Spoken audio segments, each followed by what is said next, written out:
제가 며칠 전에 누구를 따라서 17번 선상으로 올라갈 일이 있었어요. 잘 따라가다가 엑싯을 놓쳤습니다. 엑싯을 놓치면은 당연히 이렇게 돌아가겠죠. 엑싯을 놓치니까 당연히 이제 유턴을 했는데, 그것을 이제 따지고 보면은 그 유턴하는 건 아무것도 아닐 수가 있지만, 유턴을 하는 것 그 자체가 시간 낭비고 가스 낭비고 돈 낭비고, 그리고 내 앞에 먼저 간 그 사람, 또 저를 기다려야 되잖아요. 또 그 사람의 시간도 낭비하게 된 거더라고요. 그러니까 내가 조금만 정신을 좀 잘 차려서 그 핸드폰을 잘 보고 따라갔더라면 잘 따라가서 유턴하지 않냐고 갔을 텐데, 제가 이 핸드폰을 봤는데도 이게 헷갈렸던 것 같아요. 그래서 그 빠져야 될 길을 제가 지나쳐서 유턴을 하게 됐었습니다. 여기 이제 애들이 많다 보니까 이제 애들하고 차 타고 갈 때도 참 많아요.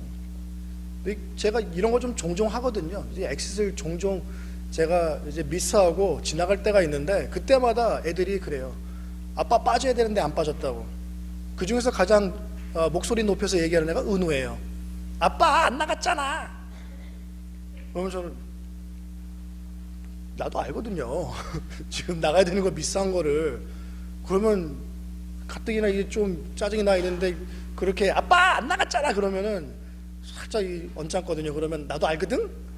그러면 또 은우가 또 한마디 더 붙여서 또 계속 주고 받으면서 유턴을 하게 돼요. 이제 누군가가 뒤에 있으면 이렇게 얘기를 해주는데, 뭐 하다 보면 내가 잘못한 후에 이제 지적이 들어오는 거죠.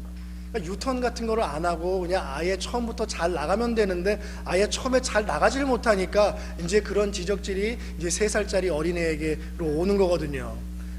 이제 그러면 우리 또 은우는 되게 직설적이에요. 뭐 이렇게 돌려 말하는 것도 없고, 뭐 아빠 뭐 마음이 뭐 어떤 거 상관 안 하거든. 나가야 되는데 안 나갔다면서, 천천히 운전하라고, 은우 위험하다면서 그런 얘기를 자주 해요. 이제 그런 얘기를 들으면 이제 맹랑하기도 하고, 또 말도 또 괜찮게도 잘 하는 것 같아서 또 내심 또 기쁘기도 하고, 또 만감이 교차합니다. 그런 일이 있을 때. 근데 여러분, 이러한 일이 저에게도 참 자주 있는 편인데, 이러한 얘기를 제가 들은 적이 있어요. 제가 아는 분인데, 이 부부예요. 부부가 이제 차를 타고 가다가 이제 길을 이렇게 갔어야 되는데, 그때는 이제 이 GPS 핸드폰이 있기 전이었어요. 이제 아내 되시는 분이 자기가 길을 안다고 일로 갔어야 되는데 거기를 빠지지 않냐고 남편분이 그냥 직진을 하신 거예요. 그러니까 거기서부터 이제 언쟁이 시작된 거죠. 나가야 되는데 안 갔다면서. 그러니까 남편이 뭐라고 그래요? 내가 더 잘한다고, 가만히 있으라고. 5분을 가고 10분을 가도 이렇게 제대로 가고 있는 것 같지 않아서, 또 옆에 앉아있는 아내가 거기 아니라고, 이제 나가야 된다고 이제 신경질이 나는 거죠. 그래서 계속해서 이제 언쟁을 하다가 이제 싸움이 되고 이제 언성이 높아지게 되는 거예요. 그러다가 결국에는 어떻게 됐냐면, 그 남편분이 그냥 자존심 때문에 아내 말을 안 듣는 거죠. 그래서 결국은 1시간 늦게 도착했다는 거예요, 그 장소에. 그래서 그 아내분이 저한테, 내 말을 들었으면 뭐 조금 돌았을지라도 조금밖에 안 늦었을 텐데, 그렇게 고집을 부리더니 1시간이나 늦었다고 저한테 그렇게 하소연을 하시더라고요. 근데 여러분, 우리가 그런 일이 가끔씩 있어요. 여러분들도 아마 그런 경험 하셨을 수도 있습니다. 부부끼리 이렇게 차를 타고 가다가 싸움하는 경우가 종종 있어요, 이런 일 때문에. 그런데 만약에 나 혼자 타고 가는데 이 GPS를 보고 GPS가 엉뚱한 데를 가르쳐 준다고 나는 그냥 직진만 하면 그게 정상적인 생각인가요? 사실 딱 직진하고 그 엑싯을 내가 미스해서 지나갔다 쳐요. 근데 이 GPS가, 컴퓨터가 나에게 야, 너 여기 미스했으니까 다음번에 나가라고 얘기했을 때, 제가 얘랑 맘상하면서 언쟁할 필요가 없잖아요. 나가면 되는 거거든요. 근데 고집 부리면서 그냥 직진을 하는 경우, 그런 일은 없죠. 그죠? 대개 우리는 GPS에 순종을 합니다. 왜냐하면 그게 시간 낭비 덜하고 가스 낭비 덜하는 것이기 때문에 그렇죠. 그런데 누군가가 이렇게 같이 가서 이렇게 언쟁이 시작되면 그 자존심 때문에 돌아가질 못해요. 돌아가질 못한다고요. 근데 저는 옛날 어렸을 때 홍콩 느와르 영화를 보며 자란 세대입니다. 이제 그런 영화가 지금까지도 그런 레파토리가 비슷하게 계속 이어져 나와요. 이제 근래에 뭐 몇 달 전에 봤던 영화 중에 하나였던 것 같은데, 거기에서 남자 주인공이 나쁜 역할을 맡은 사람이 악인이죠. 그 악한 역할을 맡은 남자 주인공이 이 여자 주인공을 만나서 이제 사랑하게 되어서 어떻게 하다 보니까 남자가 나쁜 짓을 하다 보니까 분명히 복수하려는 사람이 있을 거 아니에요. 이제 그 여자분이 연루가 돼서 이제 여자하고 도망쳐 나오는 그런 뻔한 레파토리, 그런 영화였습니다. 그래서 이 남자가 이 여자를 데리고 이제 도망을 가는데 뒤에서 이제 죽이려고 쫓아오잖아요. 그런데 이제 뭐 이런저런 뭐 칼도 맞고 총도 맞고 하다 보니까 부상이 너무 심해서 이제 더 이상 갈 수가 없게 된 거죠, 이 남자는. 그래서 남자가 자리에서 푹 주저앉으면서 이 여자 주인공에게 얘기를 합니다. 너 먼저 가라. 내가 뒤따라가겠어. 근데 여자는 당연히 알죠. 이 남자를 놓고 가면 나는 살 수 있지만 이 남자는 반드시 죽을 거라는 것을. 그래서 여자가 같이 가야 된다고 조릅니다. 근데 남자가 하는 말이 있어요. 이거는 항상 그런 영화에 나오는 똑같은 대사, 그렇지만 우리의 마음을 울리는 정말 멋있는 대사죠. 나는 이미 멀리 와버렸어. 이젠 돌아갈 수가 없으니 너는 가서 멋있는 삶을, 행복한 삶을 살려. 우리가 월드컵 때 축구 경기를 보고 축구공을 들고 나가서 공 차고, 야구 월드 시리즈 보다가 흥분해서 그 끝난 다음에 야구 글러브 공 갖고 나가서 하는 것처럼, 이런 영화 딱 보고 나면 어떠한 마음이 드냐면 나는 벌써 그 안에 들어서 주인공이 돼 있어요. 아, 나도 저런 대사를 쳤으면 정말 좋겠다. 멋있게 내가 사랑하는 여자한테 나는 이미 멀리 와버렸어. 이제 돌아갈 수가 없으니 너는 가서 행복한 삶을 살기 바래. 그래서 멋있게 죽는 거죠. 근데 영화에서는 그게 멋있어요. 근데 실제로, 정말 실제로 내가 그러한 상황에 있었다면 그렇게 멋있는 말을 하고 내가 그 여자를 위해서 죽을 수 있을까? 아니지. 손잡고 같이 살아야죠. 야, 전복도니까 같이 뛰자. 그러한 마음이 우리 마음 가운데 있어요. 그죠? 근데 이 영화 주인공 같이 나는 너무 멀리 와버렸기 때문에 더 이상 돌아갈 수가 없다는 얘기. 우리 삶 가운데도 이런 레파토리가 자주 일어나죠. 너무 멀리 와버렸기 때문에 이제는 돌아갈 수가 없어. 이 요시야 왕이 8살 때 왕이 되고, 지금 이 오늘 읽은 이 본문이 요시야 왕이 26세 된 해입니다. 18년이 지났어요. 26살 때에 어떠한 일이 일어났냐면 성전을 이제 수리하는 그러한 이제 일을 시켰어요. 이제 성전을 수리하는 이 과정 가운데에 많은 사람들이 하나님께 헌금했던 그 헌금을 꺼내는데 뭘 발견하냐면 율법책을 발견합니다. 이 율법책을 발견하고 이 율법책을 요시야 왕 앞에 딱 가져가서 이것을 읽을 때 요시야 왕이 옷을 찢습니다. 딱 여기서 영화가 끝나면 너무 멋있죠. 와.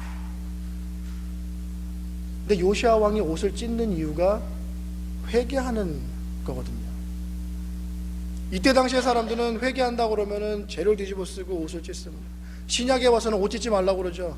너의 마음을 찢으라. 너의 마음을 찢고 회개하라. 이 회개라는 게요, 돌아가는 거거든요. 이 회개라는 것은 돌아온다라는 거예요. 생각에, 단순히 생각을 바꾸거나 내가 지금까지 살아왔던 것에 대해서 그냥 후회하는 것이 아니라, 회개는요 돌아서는 것입니다. 유턴해야 되는 거예요, 회개는. 그래서 아까 그 영화에 나온 그 멋있는 남자 주인공의 그 대사는요, 우리 크리스천 신앙인들에겐 맞지 않는 대사예요.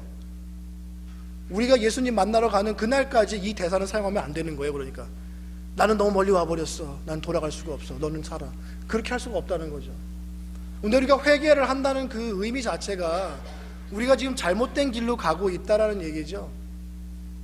그걸 성경에서는 죄를 짓고 있다라고 얘기를 합니다. 우리가 어떻게 정의를 지을 수 있냐면, 하나의 이런 관역이 있다고 생각을 한번 해보세요. 이런 얘기 아마 많이 들어보셨을 거예요. 이 관역이 있다면 정중앙, 이 보살을 맞추는 것은 의로움, 거룩함, 완벽함, 완전함, 하나님입니다.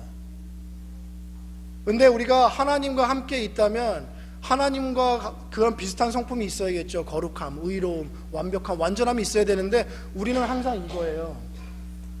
그 정중앙을 맞추지 못해요. 이 정중앙을 맞추지 못하는 것, 그것을 미스하는 것을 죄라고 합니다. 결국은 뭐예요? 불완전한 것, 완벽하지 못한 것, 의롭지 못한 것, 거룩하지 못한 것, 그 모든 것들이 다 죄라는 것입니다. 여러분들께 한번 말씀드린 적이 있었는데, 제 학부 교수님 중에 한 분이 우리가 길거리를 가다가 돌불에 걸려 넘어지는 것도 죄라는 거예요. 사실 그 넘어지는 것 자체가 죄는 아닐 수 있지만 우리가 완벽하지 못하기 때문에, 완전하지 못하기 때문에 그 돌불에 걸려 넘어진다는 것이죠. 그러니까 그 돌불에 걸려 넘어지는 게 죄가 아닐 수는 있어도 그것이 무엇을 상징하냐면 우리의 부족함, 우리의 불완전함, 그것을 얘기한다는 것이죠. 그렇기 때문에 완전하신 하나님을 찾아야 된다는 것입니다. 그렇게 되기 위해서는 뭐가 필요해요? 회개가 필요하다는 거예요. 우리가 잘못된 길로 갔을 때에 우리 GPS가 다음 길을 가르쳐주죠. 그건 어떻게 보면 성령님께서 하시는 일이에요. 네가 지금 잘못된 길로 가고 있으니까 돌아서라. 유턴을 해야지 되는 거거든요. 그 도착 지점에 가려면. 왜 유턴을 하지 않으면은 그냥 뺑뺑이 돌 수밖에 없습니다. 이 이스라엘 사람들이 광야에서 40년 동안 뺑뺑이 돈 게 하나님을 믿지 않았기 때문에 그런 거죠. 하나님을 불신했기 때문에. 근데 우리도 마찬가지예요. 어떻게 보면 17번을 타고 우리가 유턴하지 아니하고 그냥 쭉 가면은 다시 올 수 있어요. 87번 타고 오클랜드 통해서 파라무스로 와서 다시 들어갈 수 있습니다. 그렇지만 시간상으로 따져봤을 때 1시간 반 이상 걸리겠죠. 또 트래픽에 걸리면 2시간 이상 걸리고요. 그것을 이스라엘 사람들 그 삶의 신앙에 빗대어 봤을 때 40년의 그 광야 생활과 똑같다라는 거예요. 우리가 다시 돌아서지 아니하면 하나님께서 정해놓으신 그 시간 안에 광야 생활을 할 수밖에 없다라는 것입니다. 근데 그것이 정말로 자주 일어나요. 성령께서는 우리한테 유턴을 하라고 하시는데 우리는 안 할 때가 많아요. 우리의 고집이 있거든요. 우리가 하고 싶은 게 있거든요. 우리의 희망사항이 있고 소망이 있기 때문에 우리가 그것을 알아요. 그런데 여러분, 정말로 이상한 게 뭔지 아세요? 우리가 이 신앙의 차를 타고 운전을 하고 갈 때에 하나님께서 이쪽으로 빠지라고 하는데 빠지지 않아. 조금 가다 보니까 빠져야 되는 거를 놓쳤어. 그걸 알아차렸어요. 그런데 우리가 그때 기도를 하는 게 뭔지 아십니까? 하나님, 잘 되게 해주세요. 하나님, 내가 정말 하나님 그 길을 가기를 원합니다. 하나님 말씀대로 살기를 원합니다. 도와주세요.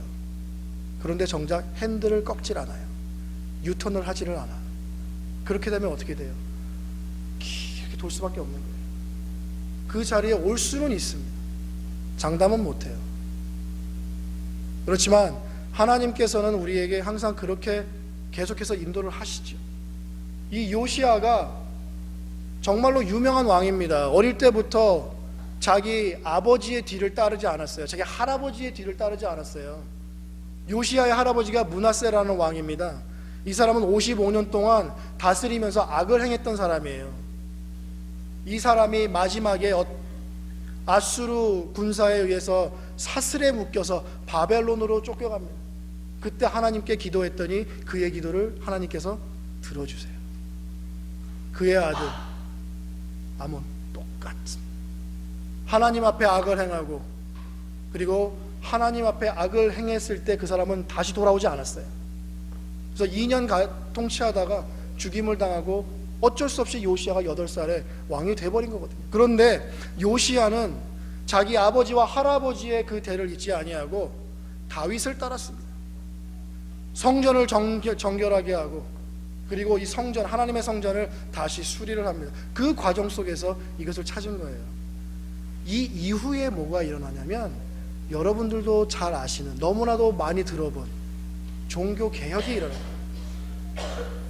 요시야 왕이 그 젊은 나이에 이 율법책에 나온 그 하나님의 말씀을 듣고 옷을 찢으며 회개하고, 그것을 가지고 누구한테 가지고 가냐면 여선지자 훌다한테 갑니다. 확인하는 거예요. 하나님의 말씀이 어떻습니까? 우리에게 하나님의 말씀을 전해달라고 합니다. 하나님의 어마무시한 말씀을 훌다가 전하죠.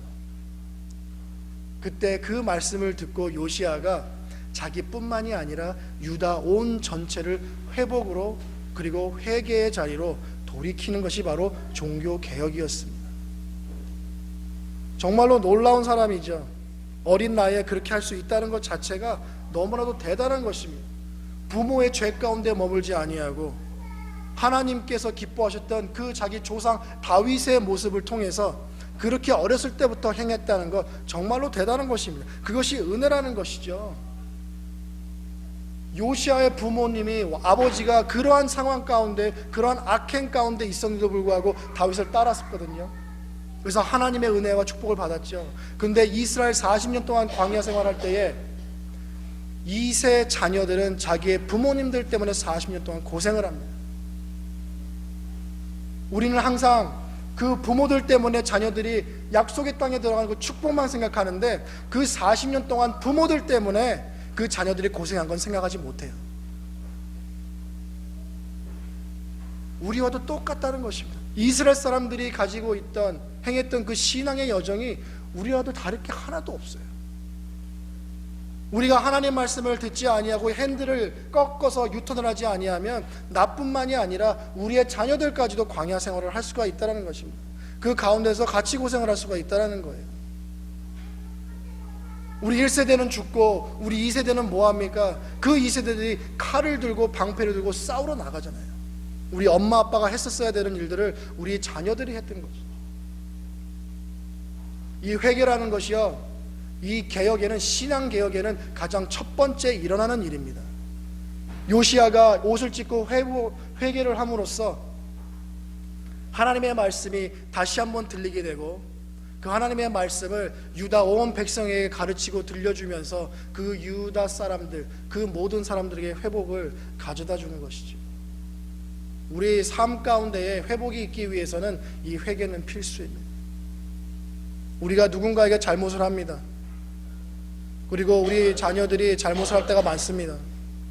그럴 때는 잘못했다고 얘기를 하라고 가르치고 또 그렇게 잘 하지요. 그런데 우리가 가르치지 않는 것이 하나가 있어요. 네가 잘못한 사람한테 가서 잘못했다고 얘기를 하고 하나님한테도 회개를 해야 된다는 것을 가르치지 않습니다. 우리가 다른 사람에게 잘못했을 때에는 그건 하나님한테 잘못한 것과 똑같은 거거든요. 그것이 성찬이 우리에게 가르쳐주는 교훈 아닙니까? 우리가 성찬, 이것을 함께 참여할 때에 만약 성령께서 너희 마음 가운데 누구에게 죄 지은 것을 기억나게 하거든 성찬을 놓고 가서 그와 먼저 화해를 하고 와서 성찬을 하라는 것, 그게 하나님의 마음이거든요. 하나님에게 회개했다고 해서 다 끝나는 것이 아니고 내가 잘못한 사람에게 가서 그 사람에게 잘못했다고 얘기한 걸로 그것을 끝이 나는 게 아니라는 것입니다. 언제 끝이 나냐고요? 그 사람한테 가서 잘못했다고 얘기를 하고 하나님한테도 가서 내가 잘못했다고 회개하는 것이 온전하고 올바른 신앙 자세입니다. 우리가 회개를 하면요, 회복이 됩니다. 예레미야 15장 19절에 이런 말씀이 있어요. 내가 만일 돌아오면 내가 너를 다시 이끌어 내 앞에 세울 것이며 내가 만일 헛된 것을 버리고 귀한 것을 말한다면 너는 나의 입이 될 것이라. 하나님께서 말씀하시죠. 너는 돌아오라. 내가 만일 돌아오면, 하나님께서 말씀하시는 것이 그거예요. 내가 너를 다시 이끌어 내 앞에 세울 것이라는 것입니다. 하나님 안에 나의 어떠함, 하나님 안에 하나님의 자녀됨, 그것이 다시 회복되는 것이죠. 그것만 회복되는 것이 아니에요. 또 뭐가 회복됩니까? 하나님께서 나에게 허락하신 것, 나에게 주어주신 그 사역까지도 회복이 됩니다. 네가 만일 헛된 것을 버리고 귀한 것을 말한다면 너는 나의 입이 될 것이라. 그들은 내게로 돌아오려니와 너는 그들에게로 돌아가지 말지니라. 하나님께서 뭐라고 말씀하십니까? 우리의 사역이 회복되는 것, 그죠? 우리의 사역을 통해서 그들이 나에게로 돌아오지만 너는 다시 그 죄의 길로, 잘못된 길로 가지 말라고 하나님께서 충고하시는 거예요. 그것이 잘못된 길인 줄 알면, 성령께서 알려주시면 곧바로 핸들을 꺾어서 유턴을 하라고 하시는 것입니다. 그러면 내가 너를 다시 세워줄 것이고, 그러면 내가 너를 다시 사용하겠다는 것입니다. 교회 안팎으로 우리가 그리스도의 이름으로 많은 일을 합니다. 봉사를 합니다. 사역을 합니다. 그죠? 근데 우리가 생각하는 대로, 우리가 원하는 대로 이 봉사와 사역이 잘 안 될 때가 있어요. 심지어는 우리가 아무것도 못할 때가 있습니다. 그럴 때는 우리가 하나님 안에 그 관계, 그 회개가 이루어져야 된다는 것이에요. 우리가 회복이 되어지면 그 사역도 회복이 되어지는 그러한 것이 이 말씀 가운데 있기 때문에 그렇습니다. 우리가 회개하면요, 예수님을 닮을 수가 있어요. 예수님의 낮아짐, 예수님의 겸손함을 우리가 받을 수 있습니다. 빌립보서 2장 6절 8절 말씀, 이것은 신학적으로도 상당히 심도 있는 말씀입니다. 예수님의 스스로 낮아지신, 헬라어로 케노시스라고 하는데 이걸 가지고 박사 논문을 쓸 정도로 상당히 심도 있는 말씀이에요. 그는 근본 하나님의 본체시나 하나님과 동등됨을 취할 것으로 여기지 아니하시고 오히려 자기를 비워 종의 형체를 가지사 사람들과 같이 되셨고 사람의 모양으로 나타나사 자기를 낮추시사 죽기까지 복종하셨으니 이마로 십자가의 죽음이라. 우리가 회개한다면 이 예수님의 낮음, 이 예수님의 겸손함까지도 닮을 수 있다는 것이죠. 닮는다는 것은 예수님의 그 모습뿐만이 아니라 예수님께서 그 행하시는 그것까지도 우리가 닮을 수 있다는 거예요. 죽기까지 복종할 수 있는 것, 죽기까지 사랑할 수 있는 것, 그리고 죽기까지 용서할 수 있는 것, 그 모든 것 다 예수님 닮아갈 수 있다는 것입니다. 그리고 충성된 종으로 우리가 쓰임받을 수 있죠. 2017년도가 종교개혁 500년 된 해입니다. 1617년도에 종교개혁이 일어났어요. 이거는 사고로 일어난 겁니다. 마틴 루터가 내가 종교개혁을 해야지 하고 개혁을 한 게 아니라 어떻게 하다 보니까 개혁이 된 거거든요. 마틴 루터는 똑똑한 사람이었어요. 이 사람은 법을 공부한 사람이었습니다. 그때 당시 평민은요, 이 신분을 상승하기 위해서는 법을 공부하거나 신학을 하거나 아니면 그 메디칼을 했었어야 됩니다. 이 세 가지 외에는 우리가 신분 상승을 할 수가 없었어요. 그래서 이 마틴 루터가 신분 상승을 위해서 법을 공부했어요. 왜냐하면 아버지가 광부였거든요. 그런데 어느 날 자기 집에서 학교로 가는 그 길 선상에서 갑자기 폭우가 쏟아지기 시작했습니다. 썬더스톰이 일어났어요. 갑자기 마틴 루터 옆에 벼락이 떨어져서 마틴 루터가 쓰러졌습니다. 그때 마틴 루터가 뭐라고 외치냐면, 성 안나님 나를 구해 주시옵소서. 나를 구해 주시면 내가 수도사가 되겠습니다. 성 안나의 이름을 부르짖으면서 마틴 루터는 그때 결심했어요. 수도사가 되기로. 그러면서 법에서 신학의 길을 걷습니다. 상당히 똑똑한 친구라서 석사도 하고 박사도 했어요. 그래서 이 사람은 우리가 잘 알고 있는 비텐베르크 대학에서 가르칩니다. 히브리서도 가르치고 로마서도 가르칩니다. 로마서를 가르치다가 1장에 다가가고 그리고 3장 28절에 다가가서 정말 의인은 믿음으로 되는 것이고 믿음으로 사는 것이고 그리고 오직 나는 내가 하는 행위로 구원을 받을 수 없다는 것을 마틴 루터는 알게 되죠. 그런 가운데에 이 마틴 루터는 이 가톨릭 교회가 행하고 있는 많은 부정부패를 바라보게 됩니다. 그 중에서도 면죄부 하나하나 반박을 하면서 95개나 써서 그것을 자기가 다니던 대학교 그 벽에 붙입니다. 그냥 마틴 루터는 어떠한 마음이었냐면 우린 면죄부는 하면 안 된다라는 거였어요. 정말로 재밌는 거는 자기 아버지가 면죄부를 샀거든. 자기 아버지는 면죄부를 샀던 사람이고 카톨릭 교회에 잘 나가서 헌금도 많이 했던 사람입니다. 근데 마틴 루터는 자기 아버지가 돈 주고 샀던 그 면죄부를 반박하는 95개를 따박따박 써서 자기가 다니는 대학교에 붙였어요. 많은 핍박도 있었습니다. 그렇지만 그걸로 인해서 칼빈이 일어나고 찌빙리라는 신학자가 일어나서 거의 동시다발적으로 개혁이 일어나기 시작합니다. 그것이 일어났을 때에는 그 누구도 걷잡을 수 없었어요. 이 마틴 루터가요, 이 95개의 이 논조를, 이 반박문을 쓰기 전에 로마서를 통해서 엄청난 회개와 나는 절대로 구원받을 수 없다라는 그 사실 때문에 마틴 루터는 정말로 슬퍼했습니다. 매일매일 그 사실 때문에 마틴 루터는 매일매일 눈물을 흘리면서 하나님께 기도하고요, 그리고 자신을 혹사하기까지 했습니다.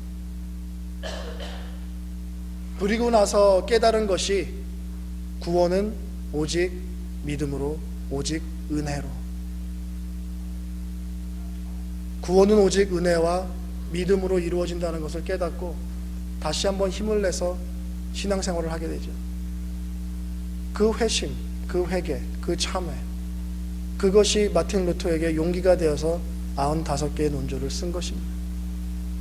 그로 인해서 지금 500년이 흘렀습니다. 우리는 어떻습니까?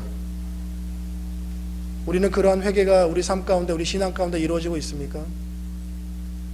오늘 이 말씀은 우리 자녀들에게 얘기해 주고 싶어요. 왜냐하면 우리 어른들은 신앙생활을 오래 했고, 그리고 이 회개라는 것이 어떻게 보면 좀 신앙생활에 젖어서 우리는 회개를 어떻게 보면 좀 잘하는 사람들이에요, 우리 어른들은. 그런데 우리 자녀들은 회개라는 것을 잘 모릅니다. 회개가 정말 중요하거든요. 정말 요시야처럼 옷을 찢고 눈물을 뿌리면서 하는 이 회개의 이 경험이 정말로 필요합니다, 우리 자녀들에게. 오늘 어린이날에 정말로 무거운 주제를 가지고 여러분들께 말씀을 드립니다. 왜냐하면 이 회개를 시작으로 해서 우리 자녀들의 신앙의 개혁이 일어날 것이기 때문에 그렇습니다. 우리 자녀들 심령 가운데, 이 마음 가운데에 진정한 회개가 일어나지 아니하면 정말로 그냥 교회만 왔다 갔다 하는 그냥 크리스찬이 될 수밖에 없어요. 내 가슴을 찢고 눈물을 뿌리며 하나님한테 내가 죄송합니다라고 할 줄 아는, 다시는 그 잘못된 길로 가지 않겠다라는 그런 회개가 일어나야 됩니다. 그러한 눈물을 경험하지 않고 그러한 가슴을 찢는 경험이 없이는 하나님의 그 노하심, 하나님의 정의로우심, 그런 것을 우리가 경험할 수 없습니다. 우리 자녀들이 오늘은 이것을 기억했으면 좋겠어요. 누군가가 잘못했을 때 그 사람에게만 잘못했다고 하는 것이 아니라 정말 골방에서 무릎을 꿇고 하나님께, 하나님 내가 이렇게 잘못했습니다, 용서해 주세요. 다시는 그러한 것 하지 않도록 도와주시고, 그리고 오직 내 삶 가운데 예수 그리스도의 마음만이 나타나게 해주세요. 그러한 기도가 진정으로 일어나야 된다는 것입니다. 사람에게도 하나님에게도 죄송하고 회개하는 것, 그것이 정말로 중요합니다. 오직 주님만이 우리의 하나님이신데 그분만이 우리를 용서해 줄 수 있기 때문에, 그분만이 우리를 그거를 통하여서 회복시켜 줄 수 있기 때문에 그렇습니다. 우리 모두가 성령께서 회개하도록 하실 때에 순종해서 회개함으로 하나님께서 원하시는 회복을 가지시고, 그리고 예수님 닮아가고 충성된 일꾼 되시기를 예수님의 이름으로 간절히 축복합니다.